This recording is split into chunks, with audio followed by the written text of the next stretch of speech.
Okay, good afternoon, everyone. I think we'll get started. Last session of the day. It's good to see you all here. Welcome to the Better Air Quality Conference Roundtable session on financing. So on behalf of the Asian Development Bank and Clean Air Asia, I'd like to just extend a warm welcome to you all. Thank you very much for joining us. Very thrilled to have you in Bangkok and contributing to this session. My name's Beth Cosgrove, and I'm an Environment Finance Specialist at ADB, and I'll be facilitating this session today.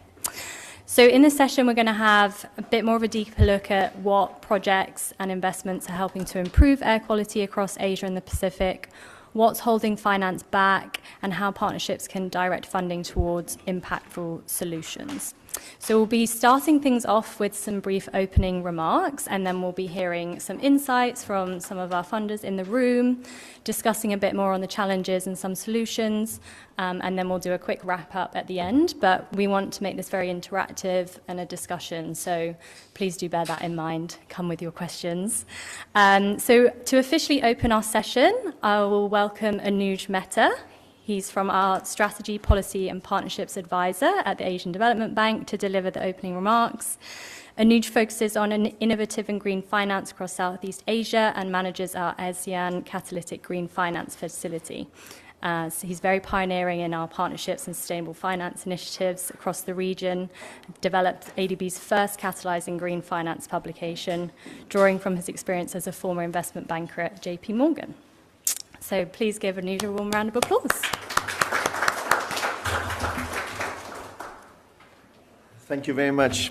Thank you very much. I'm also delighted to be back here since I was country director of ADB Thailand till about 3 weeks ago. So it's lovely to be back home, which I'm sure Manila will become in time.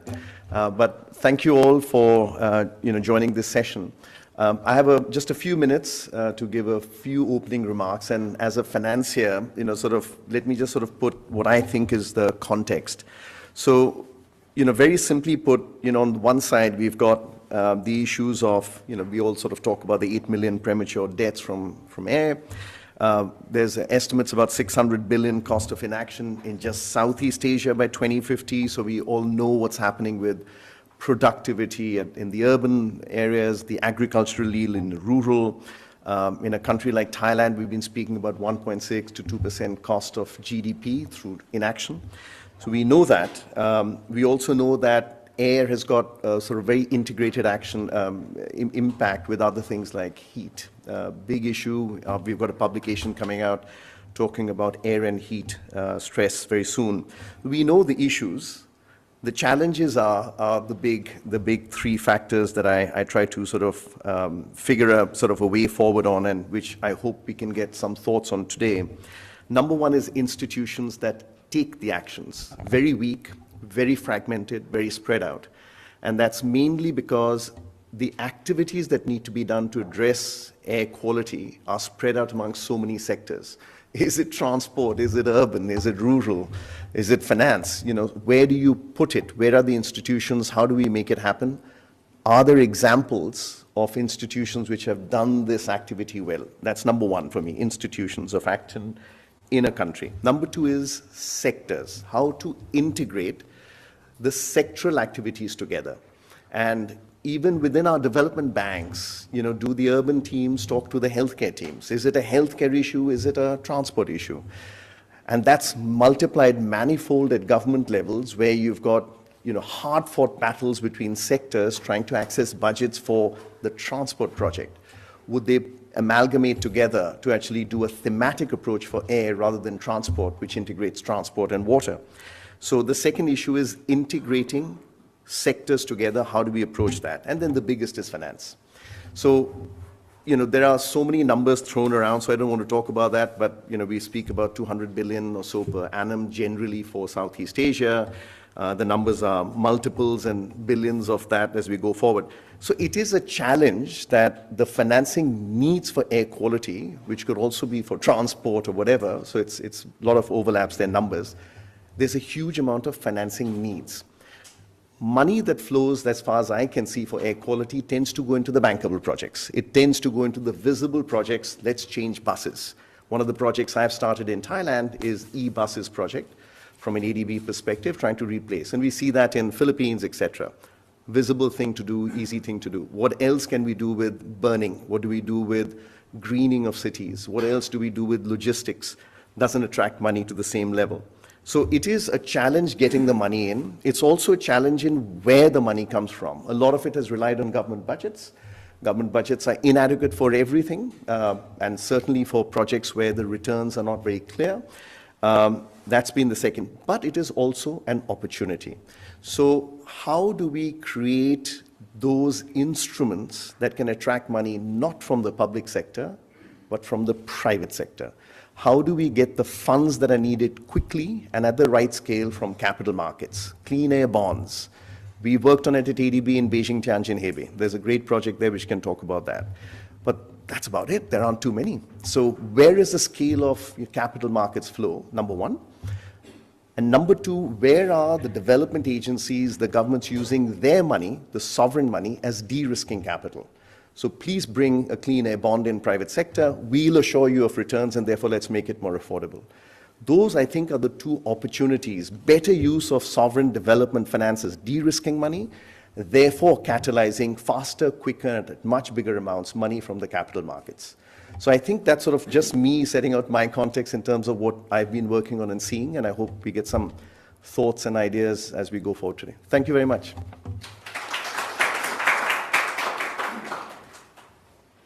Thank you very much for that wonderful introduction, Anuj. So for our main session today, we're excited to hear from our attendees. So we're going to have some speakers kind of set the scene, and then, yeah, we really welcome an open discussion and questions to have amongst ourselves. So to moderate the activity, I'd like to welcome my colleague, Jennifer Romero-Torres.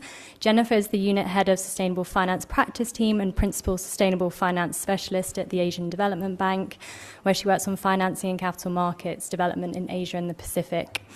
Her work is working towards advancing climate resilience, greening growth, and sustainability across ADB member countries. Jen, the floor is yours.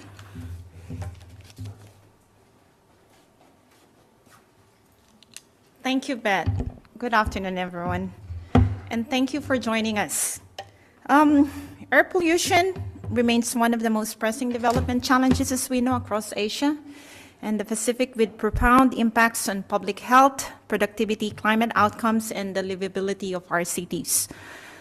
Now, Anuj has already alluded that while solutions are increasingly well understood, financing clean air at the scale and speed required remains a major constraint. So the purpose of today's panel is to focus squarely on financing air quality, specifically why air quality remains underfinanced, despite its clear health, climate, and economic benefits, and what it will take to mobilize capital at the scale required in the region. While the technical solutions are increasingly well understood, the financing challenge, how we structure investments, align incentives, and crowd-in capital remains a critical bottleneck. So to keep today's discussion focused and coherent, we've structured the panel to move from problem diagnosis to solutions and scale up. We'll begin with framing why air quality remains underfinanced despite its strong health climate and other benefits. We'll then look at what has worked in practice, drawing lessons from the public policy, planning, and bilateral support.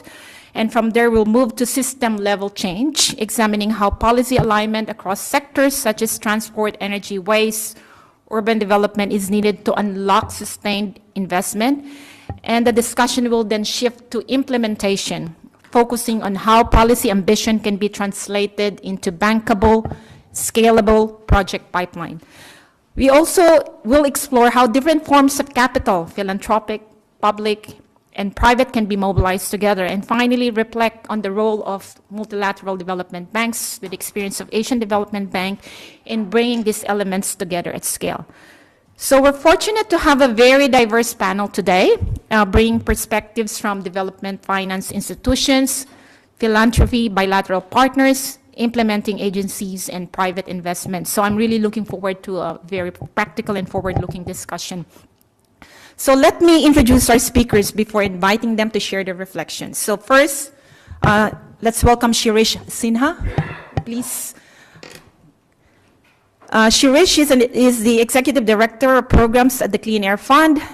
He brings nearly 3 decades of experience in climate, energy, and sustainable development policy and has played a key role in shaping the global evidence base on air quality finance, including the State of Global Air Quality Funding Report. Next, we have Hiroaki Takiguchi, Senior Advisor for Environment Management at the Japan International Cooperation Agency, and with more than 30 years at Japan Ministry of the Environment, Takiguchi-san brings deep experience in environmental planning and financing air quality improvements across Asia. We're also joined by Batari Saraswati, Director at Systemic, where she works on sustainability, economic transformation, and climate policy in Southeast Asia with a strong focus on system-level change. And from the implementation and technical cooperation side, we have Patrick Buka, Planning Officer at GIZ and Technical Advisor to the Southeast Asia Climate and Clean Air Initiative, with over 25 years of experience bridging policy, technical assistance, and financing.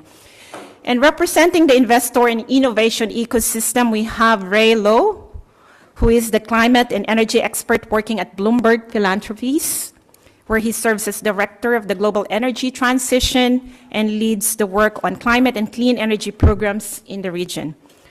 And last but not the least, Shailesh Vikram Singh, trustee of the Massive Earth Foundation and founder of Massive Fund, a climate-focused investment platform supporting pollution, reducing, and sustainability-focused startups. And of course, finally we have, bringing the multilateral development bank perspective, our very own Andrew Franciscus, Senior Program Officer at the Asian Development Bank's Indonesia Resident Mission, supporting the planning and implementation of ADB operations. So good afternoon, panelists. So thank you for joining us today. So let me start with Shirish. Shirish, based on Clean Air Fund's global analysis of air quality financing, where do you see the biggest funding gaps today? And what opportunities do you see for Asia-Pacific region to mobilize more capital for clean air solutions? The floor is yours. Thank you so much. And first of all, thank you again for having us here. I'll go straight into the question that you have in terms of the gap, right? And as our State of Global Air Quality Funding report, which comes out annually, shows, I think one of the biggest gap is around scale and targeting. Right? As I think Anuj in his opening remarks reflected on some of them. It still gets a very tiny share of international development finance. And that's what the report shows very clearly, that's less than 1% of it. And even if you look at, including climate finance, it gets even further reduced, right? It's also highly concentrated on few sectors. A lot of it is focusing on transport as a sector, for example, right? That's where it gets most of the funding going.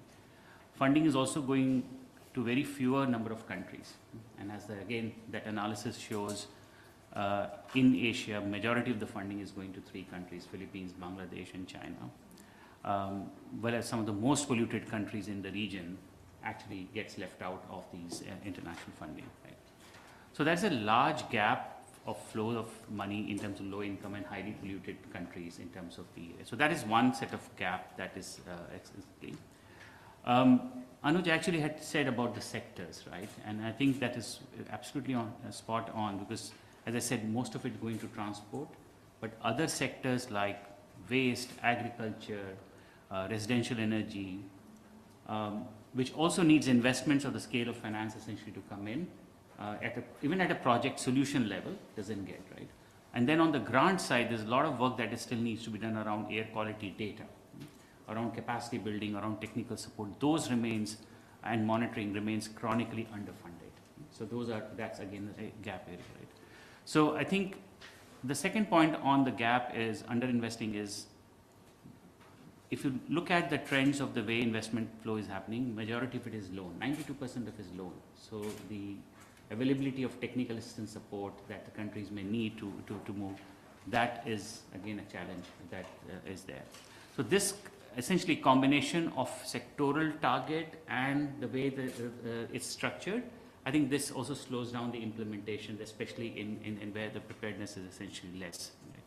And just the last point, where and the question on the opportunity, what we see, obviously Asia leads when it comes to the overall financing.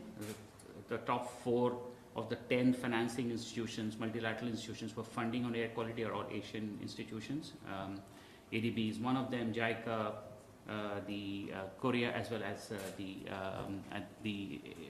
AIF basically is another one which is funding. Asia also received the largest share of the funding, right? So that's one thing which is there. So I think there is a more opportunity in how we embed some of the air quality objectives into the climate and health and infrastructure related projects much more clearly, and therefore it makes it an issue. And I think this is where I think the toolkit that has come up, where I know it's been, ADB is taking a lot of lead in terms of piloting it and sharing it with the program officers at different levels. I think that requires one. The other good example I think I would say is something that we have been partly involved in India, is the World Bank's Regional Airship Program, which I know even ADB is working, other multilateral and bilateral development institutions are also working. What it has created is an opportunity for strengthening, one, the capacities of the subnational governments in the most critically polluted region to work on it. And the point that Anuj again said about institutions, what it's trying to create is institutions at the subnational level who therefore have the opportunity to implement projects while ensuring that the loans are also based, which are all coming in the form of loans. And our role as a philanthropy is essentially to provide some technical assistance support in terms of preparation, as well as an implementation support for some of them. So I would say that there are things which are emerging as opportunity from the different initiatives, I think, which are essentially going to be critical as we move forward. Thank you so much for that very insightful perspective based on the report, Sharish. And I'll come back to you later because there's some questions regarding what practical steps government and financial institutions in Asia can take to unlock larger investment flows in clean air. So, but before you answer that, let me first turn into when financing and policy do come together, what actually works in practice. Can you actually hear me at the back, or do you need me to use the microphone? Okay. So let me turn to our next speaker, Kisan from JICA. So JICA has supported a wide range of environmental and air quality initiatives across Asia. So from your experience, what types of investments or interventions have delivered measurable improvements in air quality? Okay, thank you, Jane. Thank you for the opportunity to contribute to this important roundtable. As you know, JICA is a bilateral development finance institution committed to supporting sustainable development, including clean air. First, let me briefly introduce several JICA initiatives that directly contribute to improved air quality. Last year, we completed a technical cooperation project on sustainable management of PM 2.5 prevention and reduction measures in Thailand. This project targeted the Bangkok metropolitan region. Building on its achievement, we are now exploring possibility of the next phase of the project that will expand our support to the entire Thailand, entire country. In Bangladesh, we are implementing a technical cooperation project to strengthen the capacity for air pollution control. In addition, a grant project is ongoing to install continuous roadside air quality monitoring stations in Dhaka and Chattogram, responding to the need for reliable and continuous data. So this is a combination of grant project and technical cooperation project. When we provide monitoring equipment, we aim to strengthen their capacity to use to maintain the monitoring stations.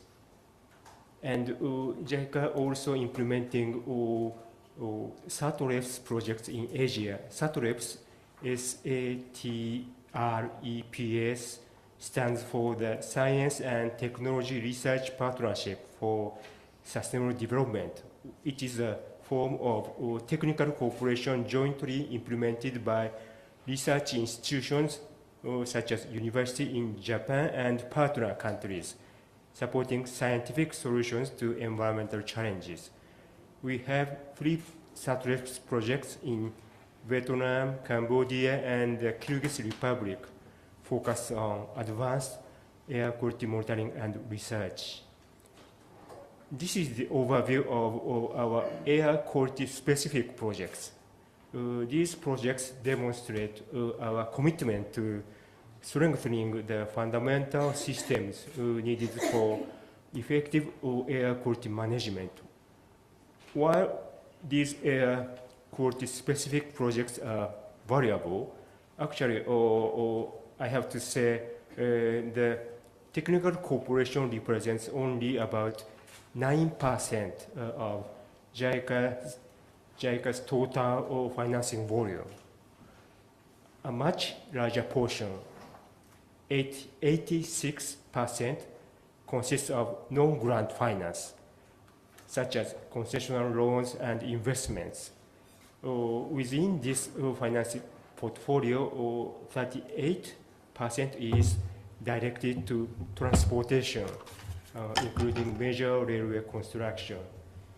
6% goes to the energy sector, such as the use of renewable energy. Mm-hmm. Given these scales, it is critical to systematically integrate air quality considerations into these large infrastructure projects. By doing so, we can generate significant air quality co-benefits, reduce emissions at scale, and make long-term investments more sustainable. In this regard, I'd like to highlight the Air Quality Toolkit for Development Finance Institutions, developed by Clean Air Asia, Clean Air Fund, and Ricardo. JICA endorsed this toolkit. It is a very helpful resource for our project officers and managers striving to maximize air quality co-benefits in their projects. I'll stop here. Thank you for your listening. Thank you, Hiroki-san. And we take note that the technical cooperation alone, as you have mentioned, represents only a small share of overall financing. So integrating air quality objectives into large infrastructure and sector investment is therefore essential to achieve scale and long-term sustainability. So now, naturally, this would lead us from individual interventions to a broader questions on how do we change systems so that clean air is built into how economies function. So let me turn on to Ibu Batari from Systemic. As we all know, Systemic works on transforming entire economic systems. From your perspective in Southeast Asia, what do you think are the systemic changes that are needed to unlock greater investment in solutions that improve air quality? Ibu? Thank you so much, Jen, for the question. And maybe straight diving in directly to the answer to your question. So from experience in Southeast Asia, particularly in Indonesia, and as Anuj mentioned in the opening remarks, air pollution is seen as government responsibility and therefore heavily rely on public budget. And as we know, it's not enough. Like there is limited fiscal space in government, and therefore there is an urgency to mobilize higher private capital to deploy clean air technologies or clean air solutions, to a country or to city. And talking about systemic changes, I think I would like to highlight first that we need to involve private sector in the discussions as early as possible. And for inviting private capital, the angle needs to be on the investment cases and the commercial rationale. When we are talking about public budget, the economic benefits such as health benefits is sufficient to provide motivations or urgency. But when we are inviting private capital, it really needs to a clear investment cases and commercial rationale. And therefore, what could help here is prioritization on which project, which levers, which solutions that are in the money that can be deployed or supported by private capital. And then secondly, talking about implementations or acceleration of the solution, we need to prioritize technology or solution that already have economic viability, because there are new solutions that needs more support, that are more expensive, which is difficult to be deployed, and there are solutions that already in the money, and we need to prioritize those first.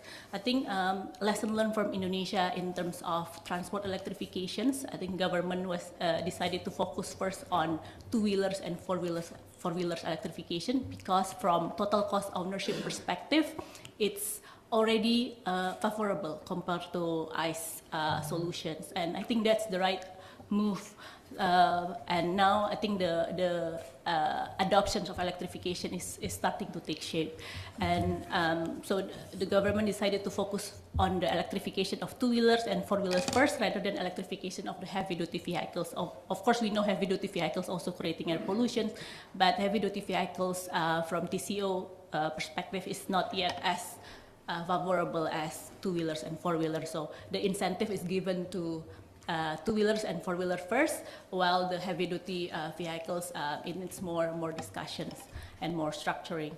That's the second point. I think the third point is then on the policy.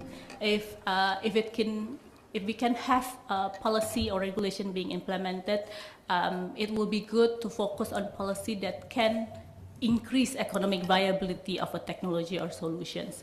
So in the form of tax incentives or consumer subsidies that focuses on making a cleaner technology or cleaner solutions more favorable compared to alternatives. I'll stop there for now.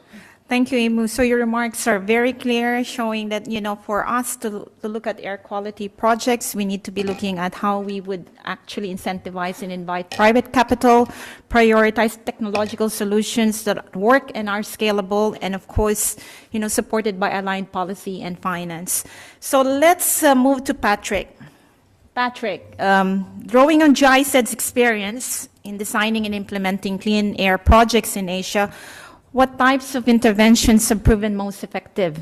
And how can the German and the EU funding best support initiatives that are considered impactful, scalable, and financially sustainable?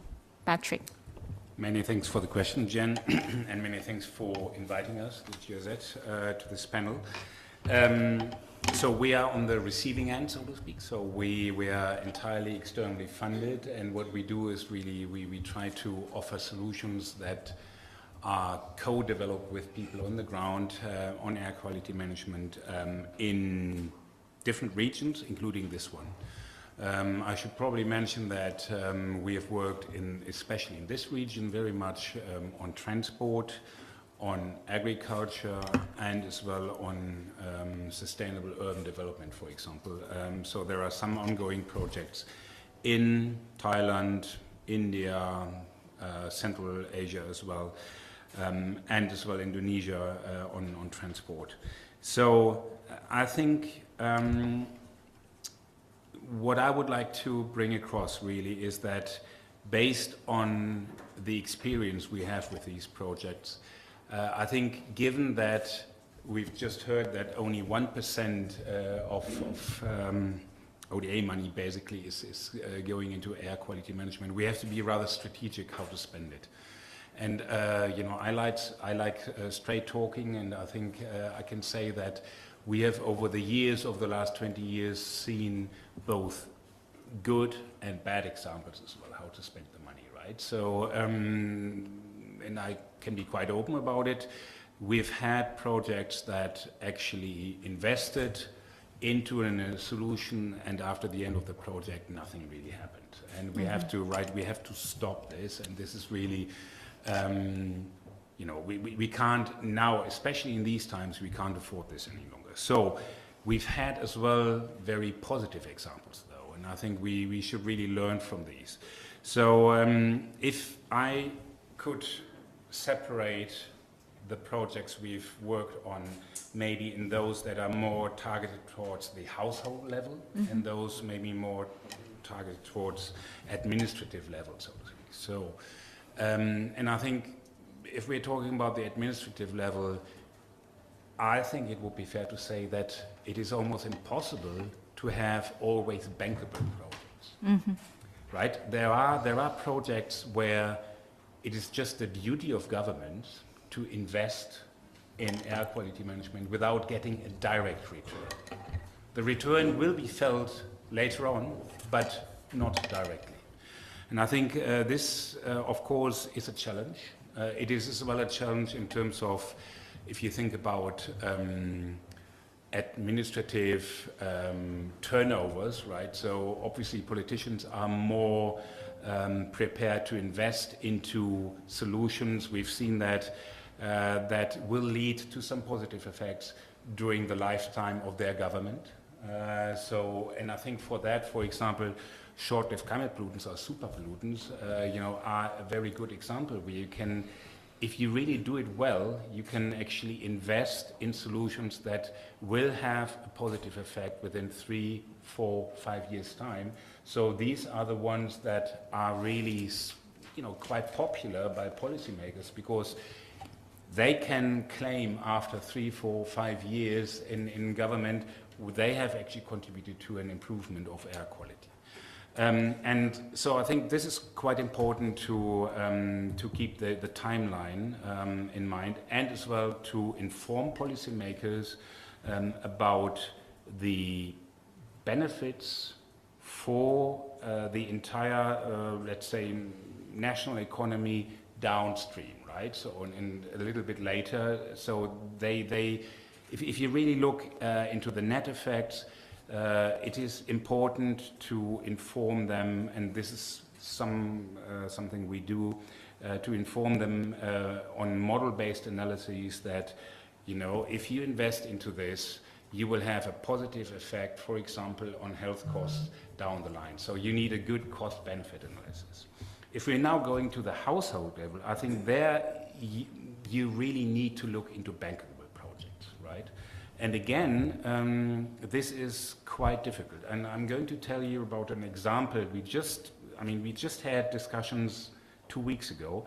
So the Bangkok Metropolitan Authority, they are really looking at the moment in supporting farmers to the northeast of Bangkok, supporting them in terms of trying to reduce their habit of burning agricultural residues so that the haze coming from there doesn't affect the people living in Bangkok. So we went out there and we said to farmers, okay, there are a lot of solutions, technical solutions are out there, so would you be prepared to take them up?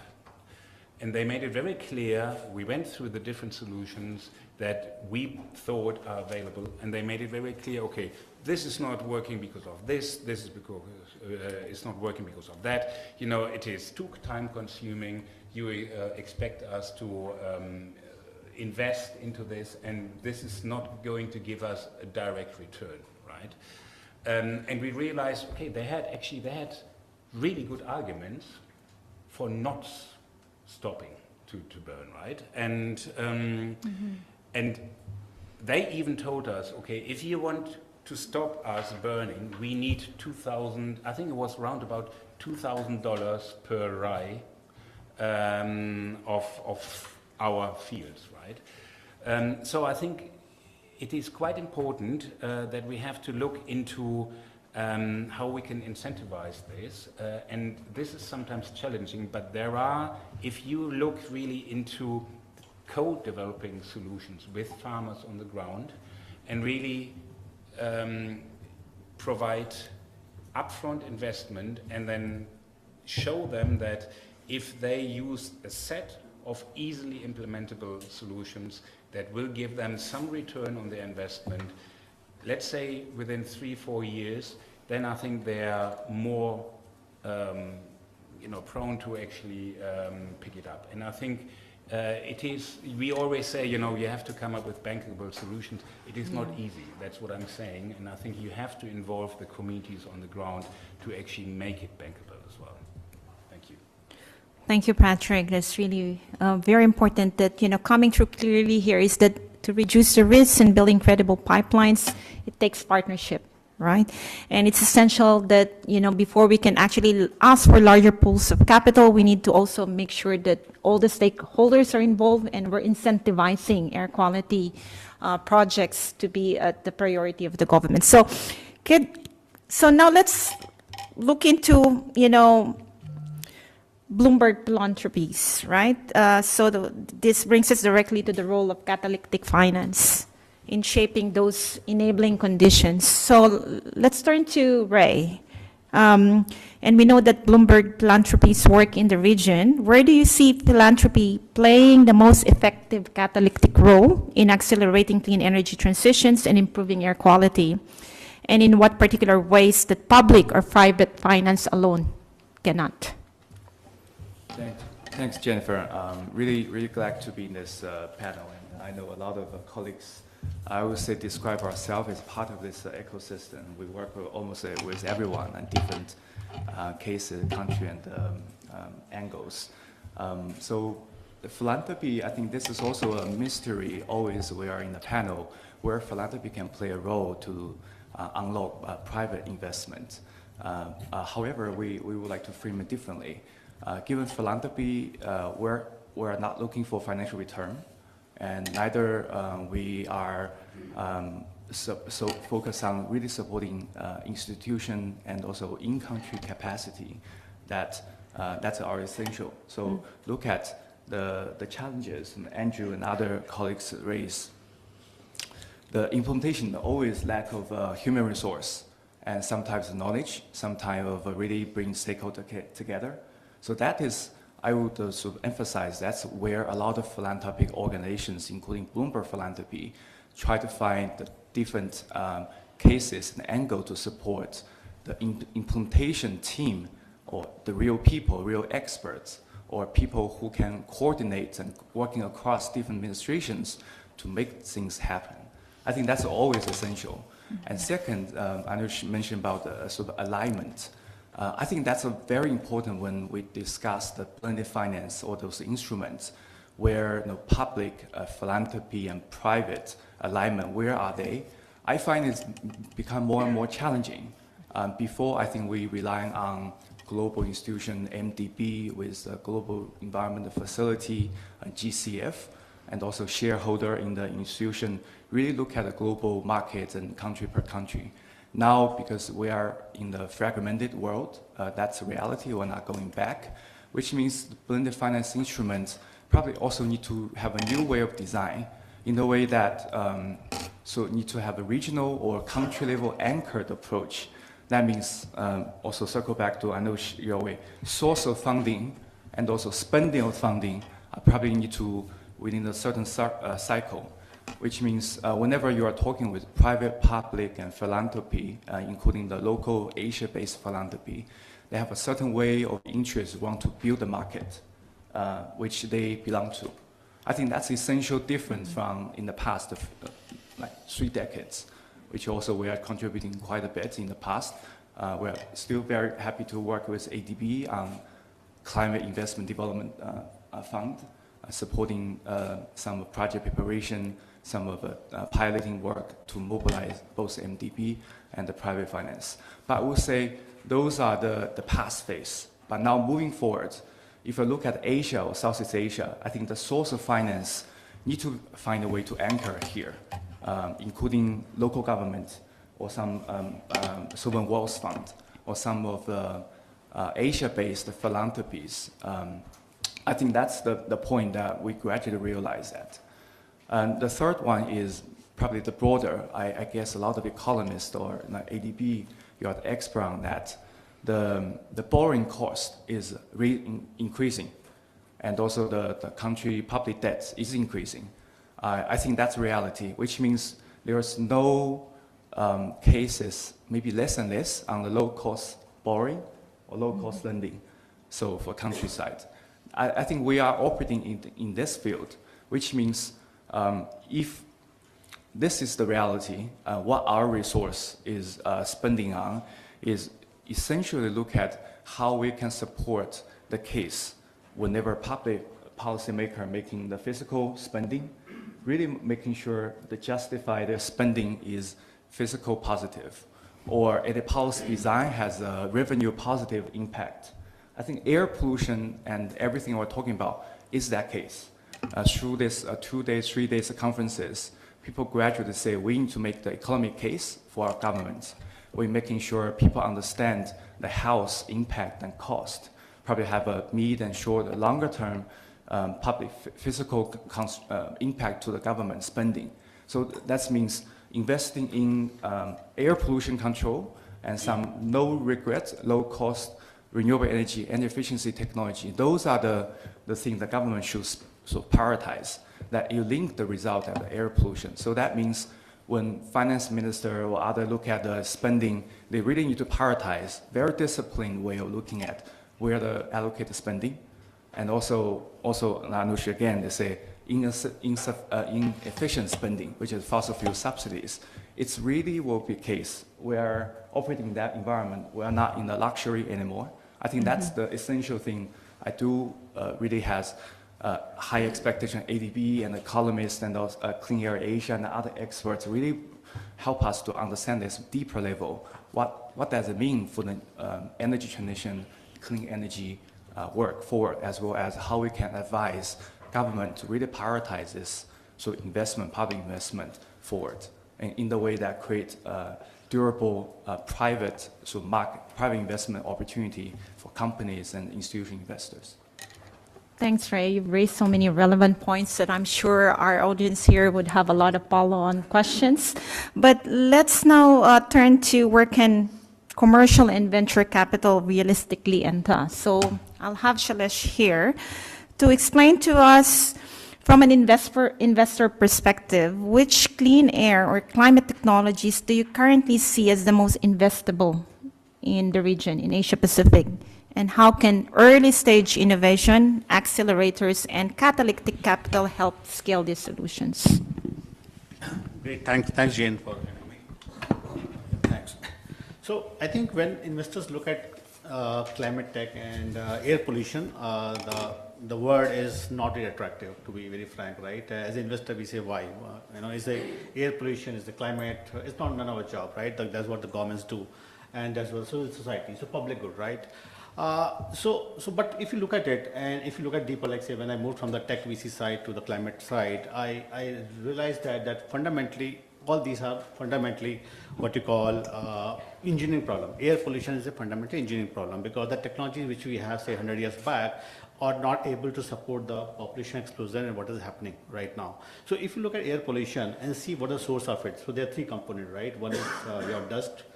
Second thing is your transportation, and third is biomass burning. These are three broad areas.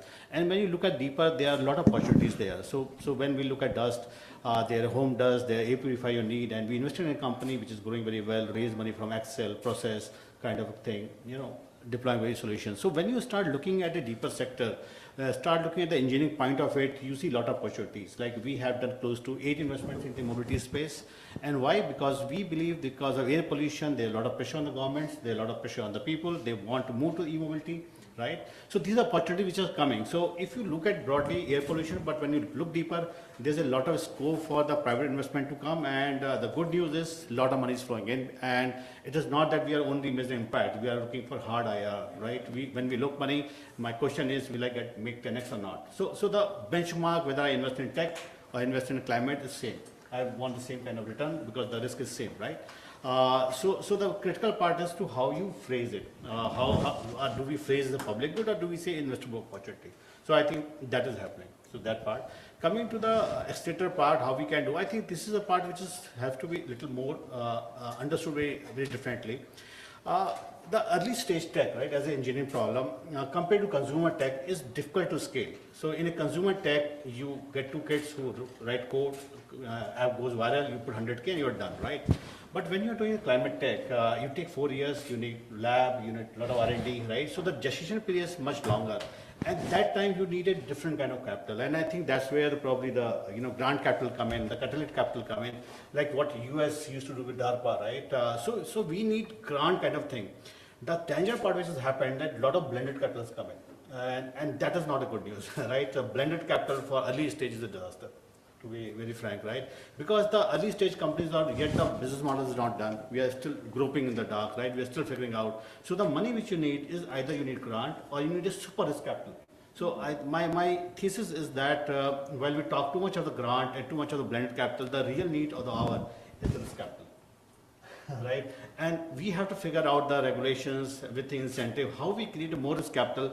Until you throw more money, you get 100 PhDs, 100 bright kids solving a problem, and one will succeed and will change the world, right? So you need one madman like Elon Musk changing the world, right? So you need those similar mad examples happening around, otherwise it won't work. And I think we always are, so other problem is we all are looking for this problem from a rear view issue, right? We think, oh, this is the air pollution, let us put more money. In fact, I hear a lot of things, the moment you talk of climate, people talk of $7 trillion, $8 trillion, $5 billion, the numbers are crazy when we talk of climate action, right? And I think they ignore the innovation part. And when you talk of $7 trillion, in fact, which is 10 times or 20 times even the government budget of say US or India or whatever, the response of the government official is too big to even try, right? So they just park it, right? While what we have seen that the innovation, when the innovation comes, the capital which is needed is much lesser. I'll give an example, very interesting example, right? In 1995, government of India allocated close to $10 billion for building telephone lines. Landlines and copper lines everywhere, and $10 billion. And they said, with this $10 billion, the wait period of the telephone will drop from 10 years to 3 years, right? You spending $10 billion in 1997 budget, and the expectation was the waiting period will drop from 10 years to 3 years. And after 1 year, mobile phone came, right? Government of India has made close to $300 billion in tax, right? Rather than allocating, they have made $300 billion, but just by selling, licenses, waste, everything. And today, I think in India, you get a mobile phone probably in 10 minutes, right? You send an SMS and you get 5 guys chasing you, giving you phone number, right? So that's what I'm saying, that whenever we talk of the capital, we talk of the numbers with a rear view mirror. We do not account for innovation. And the innovation has to be accounted for, and for that we have to or most important, allocate more risk capital. And the initial stage, more probably grant side money, which can support this R&D, lab, everything else, and then probably let the investors take forward. Thanks, Shailesh. It really underscores the choice of financing instrument, whether it's grant, concessional, capital, blended finance or private investments that best suit at what type of project and at what stage of the air quality project that you. Okay, so I think we can now turn into the MDB perspective, so to pull it all together at scale. Andrew, from ADB's experience, how is the bank supporting air quality improvements in the region? And could you briefly walk us through how different financing modalities are being used to support air quality outcomes, including where air quality is delivered as a co-benefit? And if you could also draw on some examples of your work in Indonesia, the challenges that you have seen in facing air quality interventions across sectors and between national and subnational levels. Andrew. Yes, thank you, Jen. And as some of you may probably know, in ADB we do have the sovereign lending and non-sovereign lending. So it's within the same institution. So this is maybe part of our strength as well. And it also enables us to see more things more holistically. On the sovereign side, we are also engaging at both the project side, but also at the policy level with the government to enable us to work things at the enabling environment level. So just learning to experience from Indonesia. So in the past, there has been, ADB is of course has been known as quite strong on climate-related issues. And looking at climate, there's a lot of co-benefits of these projects that we're doing related to the air quality. So at the sovereign side, for example, we are now working on the Jakarta MRT and also the electrification of the buses, which public transport has a very clear air quality benefits. On the energy side, some of you may know that we are quite active on energy transition, moving away from the fossil fuel into the renewable energy. And we are working on various policy lending that exactly focusing on how we can have more renewable energy, but at the same time also working with the state-owned electricity company, and also power plant generator companies to have more renewable energies. So this is both on the sovereign and non-sovereign side. So those have been traditionally our sectoral interventions. I think recently air quality as a theme has come forward, and ADB recognizes this. And there is like a bank-wide program that is ongoing, spearheaded by our colleagues at the environment team, the Asia Clean Blue Skies program. While at the same time, at the country level, we are also looking at what are the opportunities to have these entry points to have discussions on air quality.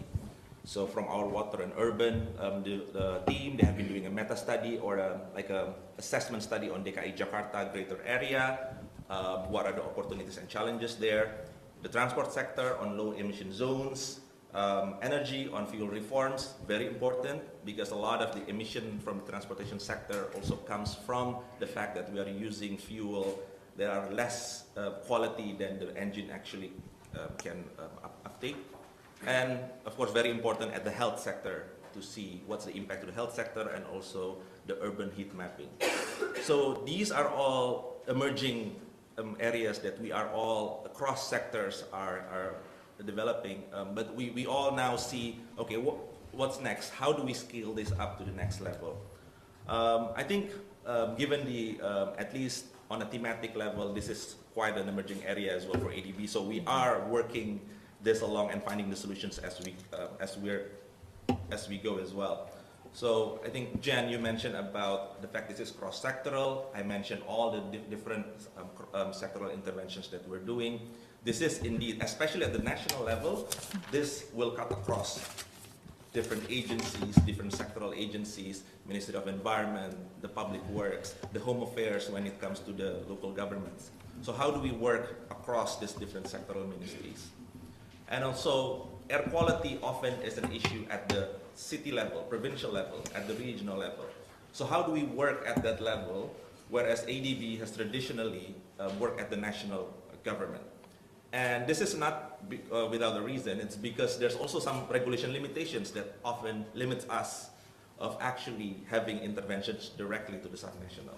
Now this becomes quite challenging because a lot of the projects may need to happen at the subnational level. ADB cannot make direct lending there, but having a bankable projects at the subnational level, if we want to attract private sector, can also be challenging given the capacity of the subnational level. So there's no easy answer to all of this. I think, of course, one idea is to continue this engagement to find the political will, who is the champion within the government that can take this forward. I think we've seen in the plenary session, Bangkok government has done that, and that's really important to have a champion in the government.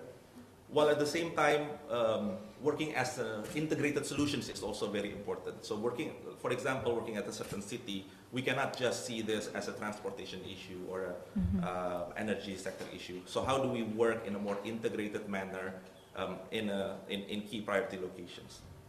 And lastly, about how do we unlock this private financing, especially at the subnational level? So for example, so what we're actually exploring right now in Indonesia is also, I mentioned that we do have a modality called policy-based lending. So this is where we engage with the government at the certain policy reforms.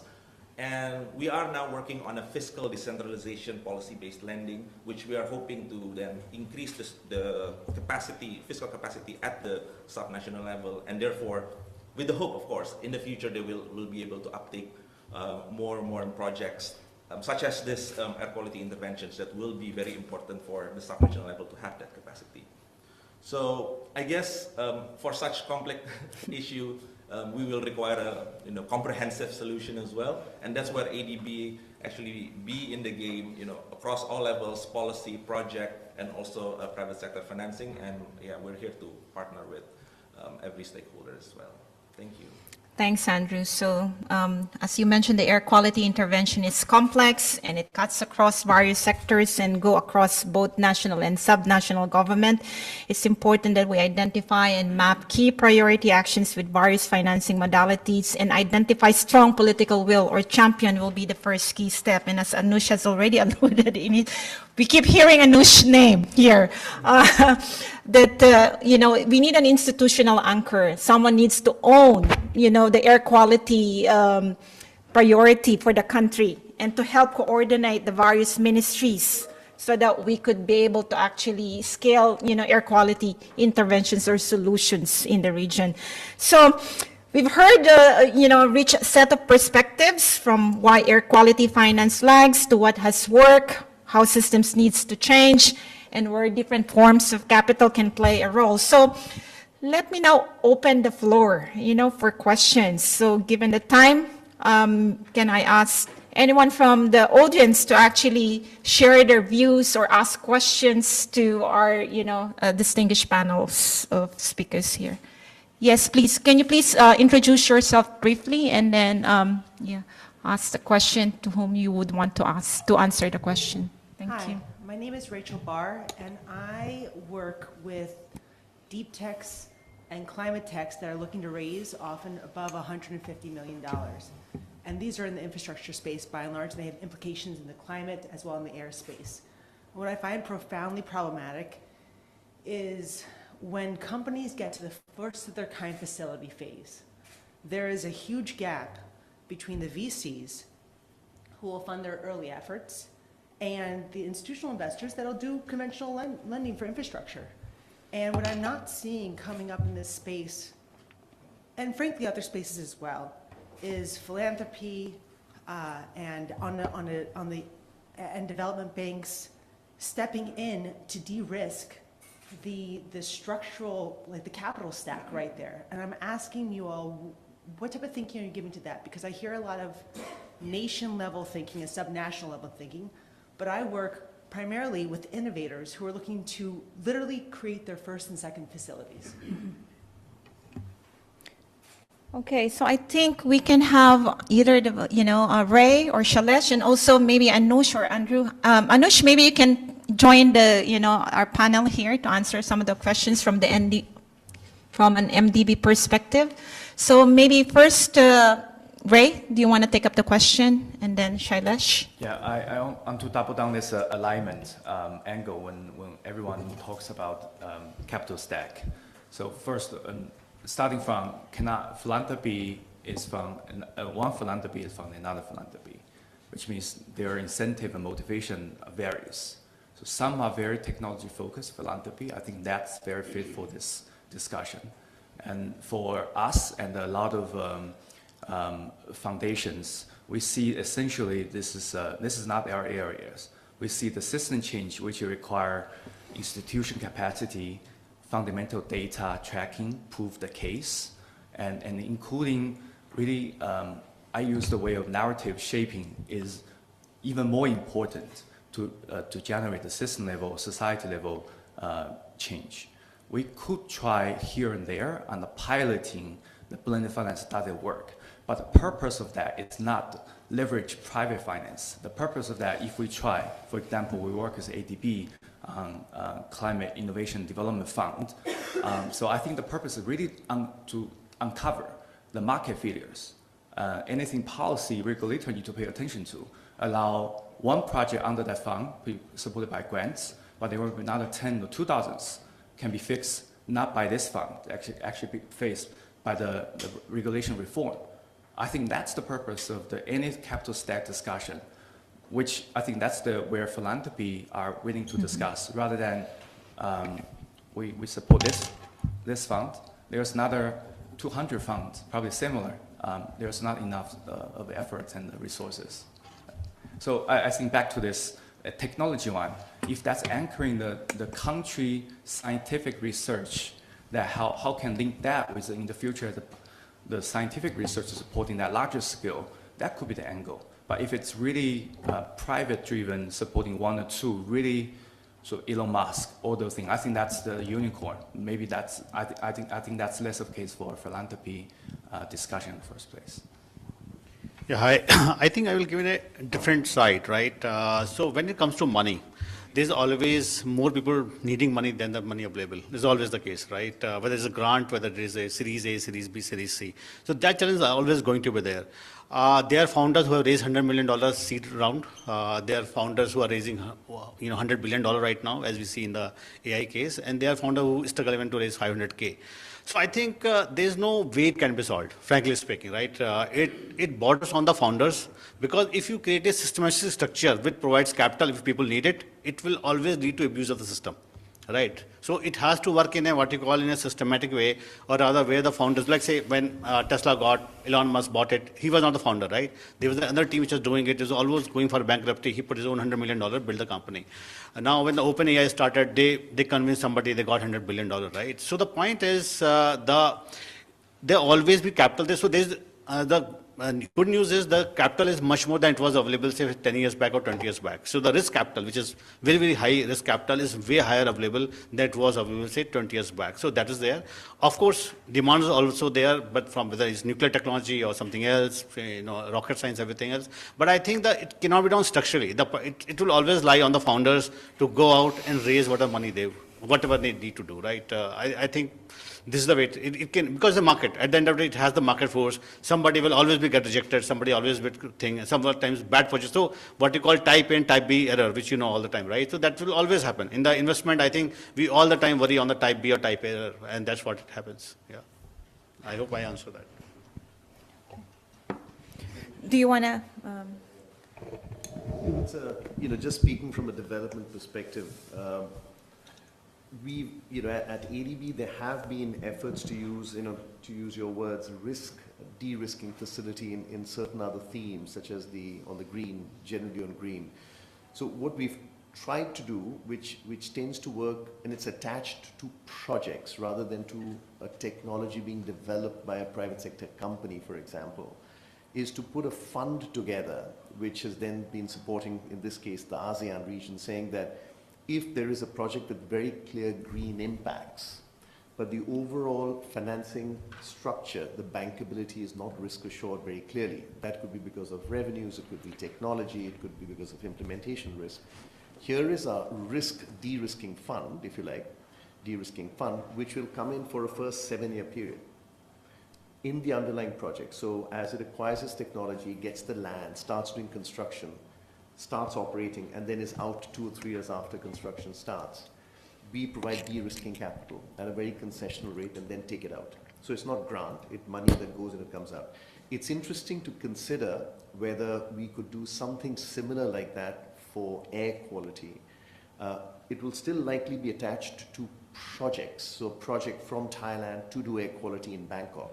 Discuss it with Governor Chacha, could be. Could it be attached to private sector companies who are developing technologies which are untested? That's harder. Much easier to do it if it's linked to a project. There have been cases where we've tried to do pilot testing, so we can use a little bit grant to showcase a very good technology being implemented on a pilot basis somewhere. We've done that also in some parts. That may be another model to perhaps expand and scale up a bit more. Just some thoughts. Okay, please introduce yourself and your organization and your question. Thanks. My name is Jyoti. I'm a consultant with the ADB. I'll be facilitating the workshop tomorrow for the country delegates. I have a rudimentary understanding of development finance, but I do have some experience supporting executives in sectors like biopharma with continuous improvement. Now, like all of you, of course, I'm concerned that less than 1% of funding of climate finance is going to air quality. I was horrified when I first read that. But then I started looking a little bit deeper at the co-benefit landscape. And I'm reminded of something Mr. Bindu Lohani said when he opened BAQ the day before yesterday, where he said that we can achieve a safer world, healthier people, and air quality through an integrated system of co-benefits. I know that the focus is how do we raise more money, but I also know that ADB's co-benefit portfolio in terms of air quality is actually growing. So there is good work happening when it comes to co-benefits. And you mentioned several sectors where this is happening, that it's happening in everything from transport is easy because what comes out of a tailpipe, you can measure it easily. And so it's easy to call it bankable and to ascribe money to it. Correct me if I'm wrong, but you don't yet have an architecture that is system-wide, that is determined at the higher levels of your banks, where you go, okay, when it comes to projects in waste, in energy, in healthcare, all the sectors where we could potentially have a co-benefit of air quality, we are going to make sure that that air quality measurement forms a part of the safeguard framework, so that, and please correct me if I'm wrong, so that before we even get the project started, we are checking whether we're going to be measuring the co-benefit that this project will generate. I know that we're all looking to the scientists for the answers, and they have spent a lot of time telling us how they produce the data, and we're telling them, yes, you produce the data, but we need a cost-benefit analysis, we need a returns analysis so we can go to the governments. But you have the ability through your projects to measure exactly what benefit you are producing. You have the ability to also champion the air quality benefits when you go to the governments, but you need to have an integrated system that is coming from your managements, where you have this, you have a system where you measure co-benefits at the foundational stage. So my point is, and again, I may be totally wrong, my point is that I believe that you have I believe that you're beyond just the beginning of this journey, and it's time to codify this across your systems so that it becomes a part of your projects at the foundational level, especially for ambient air quality, which is otherwise very difficult to finance. Just my 2 cents. Thank you for that. And you raise a very good point, and I think ADB is actually doing its best to actually mainstream also air quality into our project operations. The thing is that we also need to highlight here that in as much as MDB, we also need to work with our governments, or even at the higher levels, how we ensure air quality is embedded in the climate finance framework. Because at the moment, air quality is not in the NDCs. It's not really prioritized under the national strategies.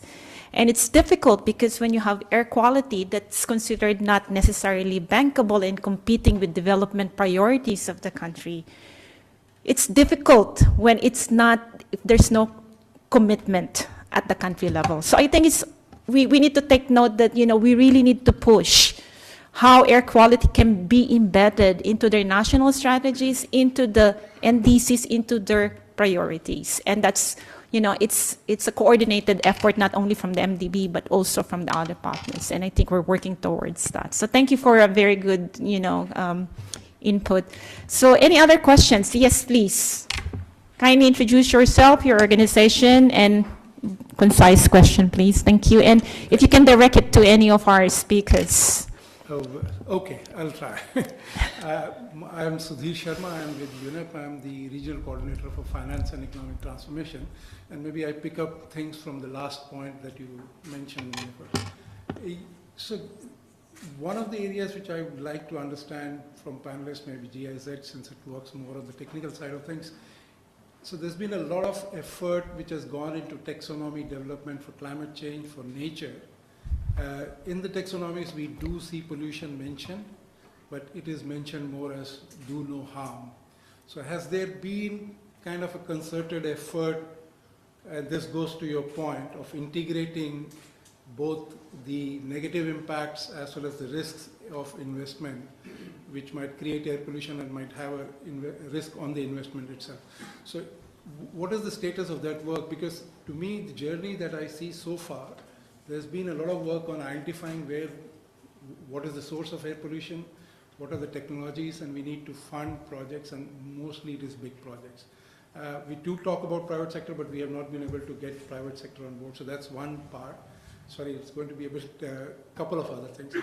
The second thing is we see that the co-benefits part, so you see energy transition is a major part addressing air pollution. We see transport sector, especially in urban areas, contributes roughly 1/3 of the air pollution. So there is already a lot of investment happening there.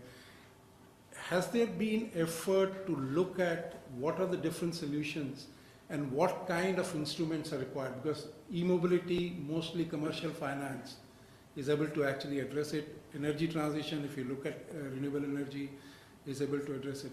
So what I haven't seen, or would like to understand rather, is that that gradation started to happen, that these kind of projects, for example, in energy transition, if you look at energy efficiency, a lot of these projects can happen just if there is a risk coverage provided or risks are addressed. So that possibly also helps in looking at, what finance could be best channeled in which direction. I think colleague from GIZ mentioned that there is a misdirection of financing. So that's one area which I kind of would like to understand if that work has started to happen in different institutions, and then accordingly channeling the finance. The third is a lot of governments do invest or allocate budgets in their national budgets and the state budgets on air pollution. We did some analysis. Sometimes it's quite misdirected, or it goes into activities which are very immediate kind of a prevention activities, but not in terms of longer solution. So has there been a look at these budgets and how these budgets could actually, because we're talking about blended finance, could be then used to, one, address the underlying risk along with ADB finance, as Anuj mentioned, and made more effective. And again, it goes back to the question of gradation as to where public finance is more needed and where private finance actually could do the job, and do that kind of a matchmaking and advisory to the government. So is that's an area which I haven't seen much of action yet. Thanks. Okay, so thanks for that. So maybe, can we ask any reactions from the panel? Maybe Shirish, and also Patrick? Thank you. I don't know who I have to answer. Sudhir and I have been colleagues together, so it comes to me. Couple of points. I think, Sudhir, you're right. In the past, there's been a lot less work that has happened in terms of breaking down sectors into subsectors and looking at what are the right financing mechanism and solutions, right? In e-mobility, for example, in many countries, the two-wheelers, four-wheelers have now easily moved towards commercial financing. What you need is an enabling policy framework, and that itself is driving now the investment. So the government initial subsidies have helped, and even if you now pull back those subsidies, the market itself will basically drive.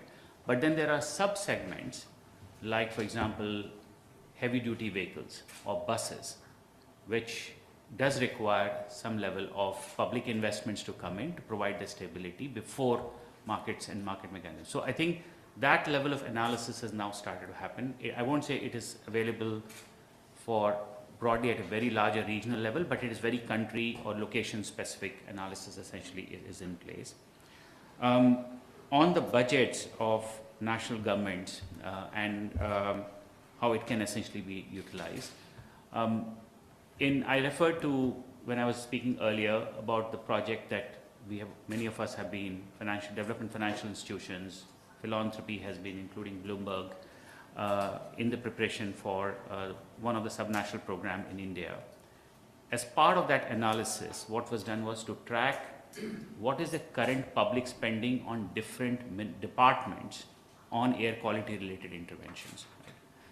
So in agriculture, if you're making interventions which are moving away from fertilizer inputs and phasing it out, that is also being counted. So what this project has now done is map what is the scale of public sector investment or government programs.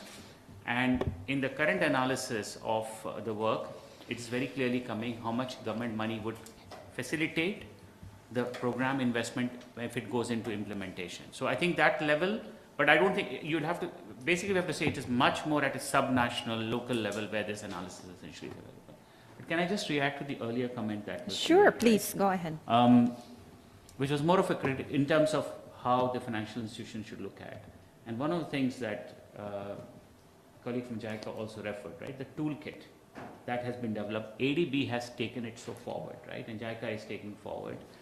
And it's been developed together with the development financial institutions, that how you can actually look at air quality benefit as co-benefits as part of your project design right from the beginning.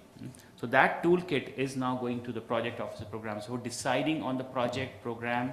So it's early, I mean, it's already there, it has to be tested, right? And level of training programs have already happened and with the ADB staff. And I think it's something which is now publicly available, and we developed it together with Ricardo and Clean Air Asia. It's publicly available document which can there, and we can provide more training to officials as part of this, especially the financial institutions, right? It's a toolkit for development financial institutions. So I think things have moved forward over the last couple of years, and I think that these set of tools will help make some of the decisions around co-benefit and financing to happen further. Thanks for that, Shirish. Patrick? Yeah, maybe briefly just commenting on some of the aspects we just heard, both from your question and the earlier comment, actually. So I think you were talking about the effects as well and about de-risking. So I think we still, to a certain extent, myself having a scientific background as well as science background, I think we are still lacking some evidence of air pollution effects. So, for example, if you look at the effects of air pollution on biodiversity or on ecosystem services as well, I think we have to get a much better understanding there, because it's rather complex, right? So the science behind it is rather complex as well. But I think we need to get a better understanding and to actually put numbers to it as well. So if you really do this, it will have such an effect on the biodiversity of your landscape of your country, for example. And I think, and this is of course then coming back to the co-benefits effect. I think there are actually, we are missing a trick, and both to a certain extent I would argue on the financing side, but as well on our implementation side. I think we have a lot of projects, for example, looking into decarbonization that do have really positive effects as well on air quality, but we are not really, I mean, we are not aware of it, right? And we don't really measure it as well. So, for example, just to give you a quick example, there's this rather large GCF project looking at methane reduction in rice farming in Thailand.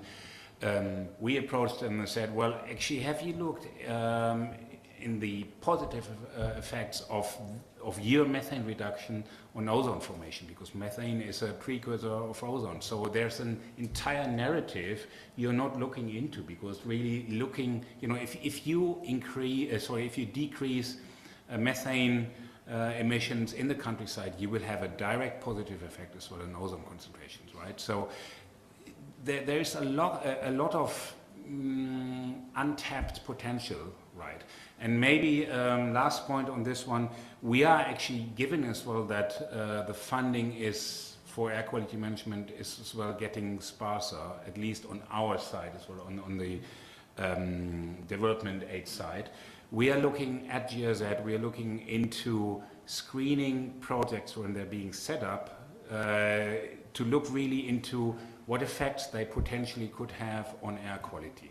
And I think, we have to be much more strategic in using the limited funds to really look into the co-benefits for air quality and making that as well, first of all, part of the narrative and as well put a number to it. So to what extent will it actually help as well national governments to, improve the economy? We'll take one last question, but before that, Anush, very brief comment, please. Yeah. Very brief comment, because it may answer some of the questions that you had, which is, there are two ways to approach it. One is with the toolkit, which is very important, building capacity, helping in design at the stakeholder level. Governments, cities, please design a project using a toolkit such as this to recognize co-benefits. That's one side. The other side is accelerate using money, use finance as a tool. So right now, if all the political things work within the bank, I'm working on a vehicle which essentially says, look, we have a large concessional fund. We're going to use this as a de-risker for 7 to 8 years in a project. So please approach us to take money from the fund. But the type of project, we tell you what's needed. And we are defining it and saying an integrated airway project or air quality project for your region should include infrastructure, which could be transport or something similar. It must include a healthcare project for the mitigation aspects or adaptation aspects, and it must include an environmental or a biodiversity aspect. So something to do with regreening, water bodies, etc. If you have these three components in there with measurable impacts on PM 2.5 or PM 10.0, then here is 20% or 30% funding from the fund, which is not grant, but it is to try and make the project more attractive, and you must also create a way of catalyzing money from a bond or a bank. We'll help you structure it. That's the vehicle where you're trying to push benefits into a faster way for a city to develop a project, because you're saying the money is here. Come and, so the idea is over the next few months, if we can get this vehicle structured, is to do a call for proposals from 10 to 15 different cities or regions, give money to those projects, grants to develop those projects, and then take it to that point of actually having funding flowing for co-benefit projects. So it will not flow from a project which is only a bus project or a BTS project, which is maybe a little more bankable, or only for a mangroves project, which is unbankable. You want them to be combined together. So it's a reverse way of trying it. Just one. Thank you. So pooling is actually important as well. Let's take the question from... Yeah, hi. My name is Smita. I'm from an organization called Octa CSG. We do sustainable finance advisory across emerging markets. So a lot has been spoken about the challenges and countries like India, where we have the National Clean Air Program, despite it being there, the implementation is uneven because multitude of challenges, right? Like lack of bankable pipeline, looking at how institutional mandates are also uneven, and of course private sector participation is low because the returns are not immediately visible. So my question is twofold. One is, do mechanisms like, say, an outcome-based financing model, will that kind of make it attractive to get in private capital? And the other thing is, the colleague from GIZ did speak about incentivization of beneficiaries. So will, instruments like pollution credit trading, for example, which has been piloted in a couple of cities in India, will that be also an incentive from a beneficiary standpoint? Okay. So anyone from the panel who would want to take the question? Yes, Ibu Batari. Thank you. Maybe commenting on the result-based financing. We see this as a potential policy that needs policy or instrument to be pushed, and I think there have been some instrument or some cases result-based financing where it pushes some technology or some solutions to be implemented. Other than result-based financing, I think there is also a need for more various innovative financing, like credit guarantees. I think in the case of again back to transport electrifications, in the case of electric two-wheelers, even though it's taking shape, it's not as fast as it's needed. A lot of ICE vehicle, and when it stops during a traffic light, it's really affect the health of the driver. And one of the reasons is because a lot of people buy electric two-wheelers or two-wheelers through credits. And given that the secondary market is not yet fully developed, the resale value is not certain, so the interest rate is actually higher. So therefore, like people like a rate-hailing driver cannot afford electric two-wheelers. So there has been a discussions on how to de-risk or providing credit guarantees so that the interest rate could be lower, and giving also guarantee for financier from private or public financier, so that the interest rate can be reduced. So so just echoing, as you mentioned, that result-based financing is and other innovative financing is the instrument that needs to be implemented to push technology or solutions. Okay, unfortunately, we've overextended. But thank you very much to all our panelists, and also for the audience for your insightful and active engagement. But please, if you have any burning questions, you can directly speak to any of our panelists after the session. But for now, let me hand it over to Beth to continue on with the next part of the session. So thank you very much, and let's please give a round of applause to our distinguished panel of speakers. Thank you.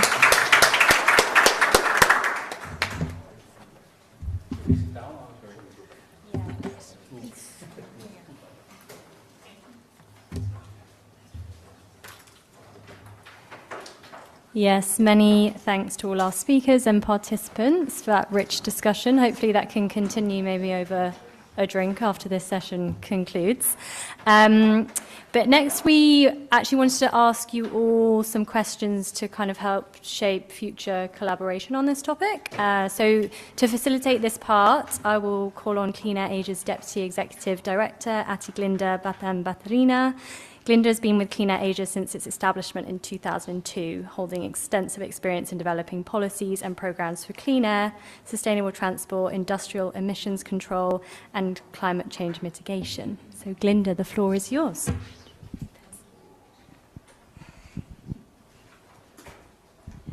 Thank you very much, Beth, and thank you also to all of the panelists for a very interesting discussion.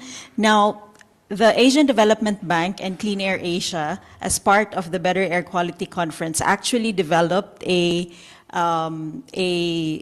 survey form in our effort to do a very simple matchmaking of project ideas for clean air and funding available from different types of funders and financiers. So if I may, we would like to request you if you could respond very quickly to this survey. We would very much appreciate it.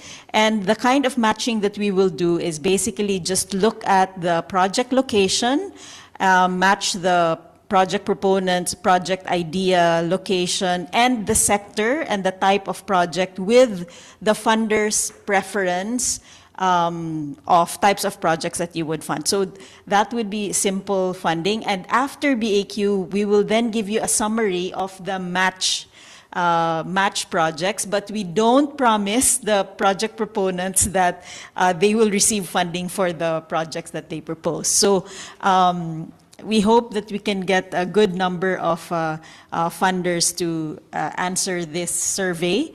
And okay, and then we have about 3 questions that we have on Menti, although I think some people are already answering the survey. Okay, I'll give you maybe 2 minutes to complete the survey. That should be sufficient.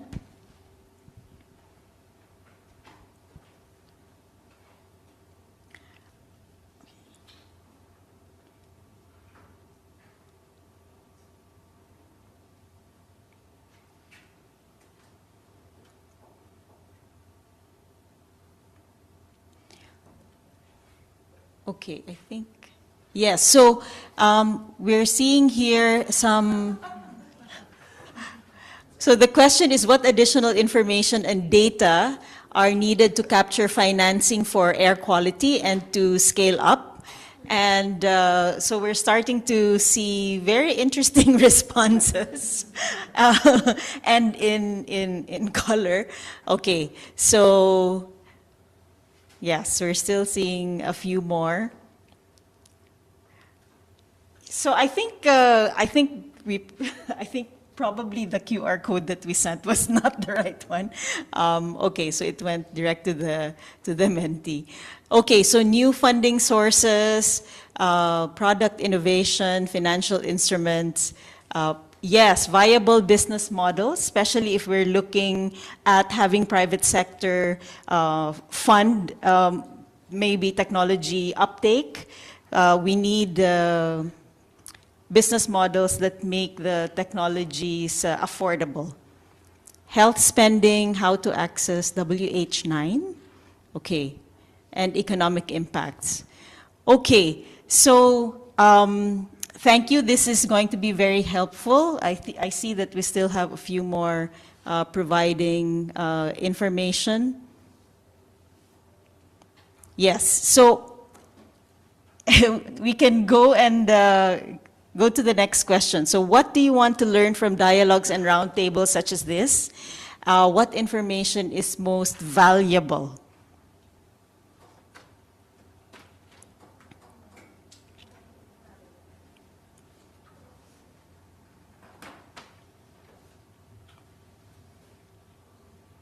reputational risks of companies,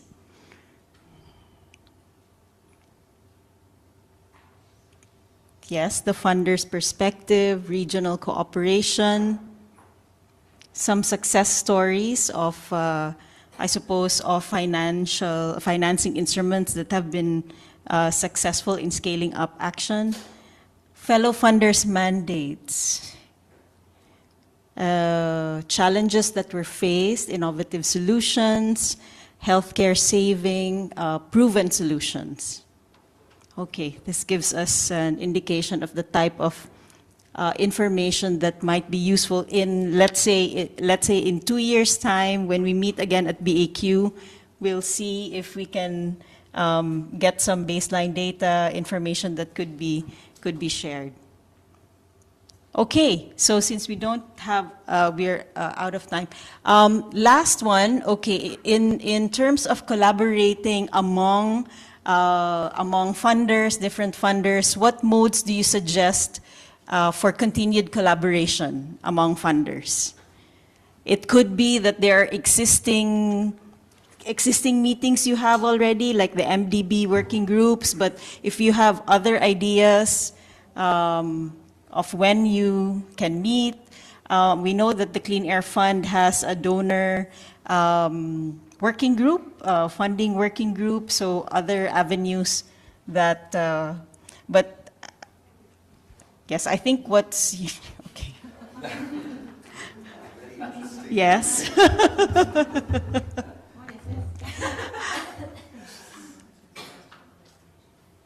Okay, yeah, so we will take responses and then Beth and I will try to figure out what.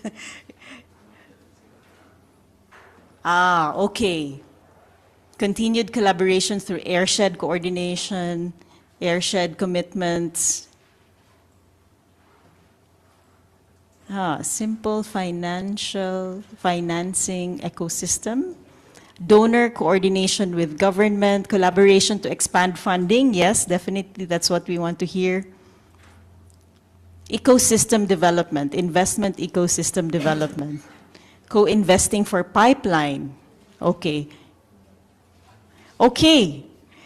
Thank you very much to everybody. I'm going to give back to Beth, but thank you, and I hope you answer the matchmaking survey for funders. Thank you so much, Glinda. So yes, we're a little bit over time, and there is another reception. But just wanted to say again, thank you to all our speakers, to all our participants. It was a very rich discussion. I hope it can continue in the reception that's going on now, and we definitely welcome your collaboration in the future. Maybe I can just ask the speakers to stay just for a quick photo before you go off to your drinks. But thank you everyone for joining us today, and enjoy the rest of BAQ. And no, please flash that one. So this is the correct link for the funder survey. Thank you.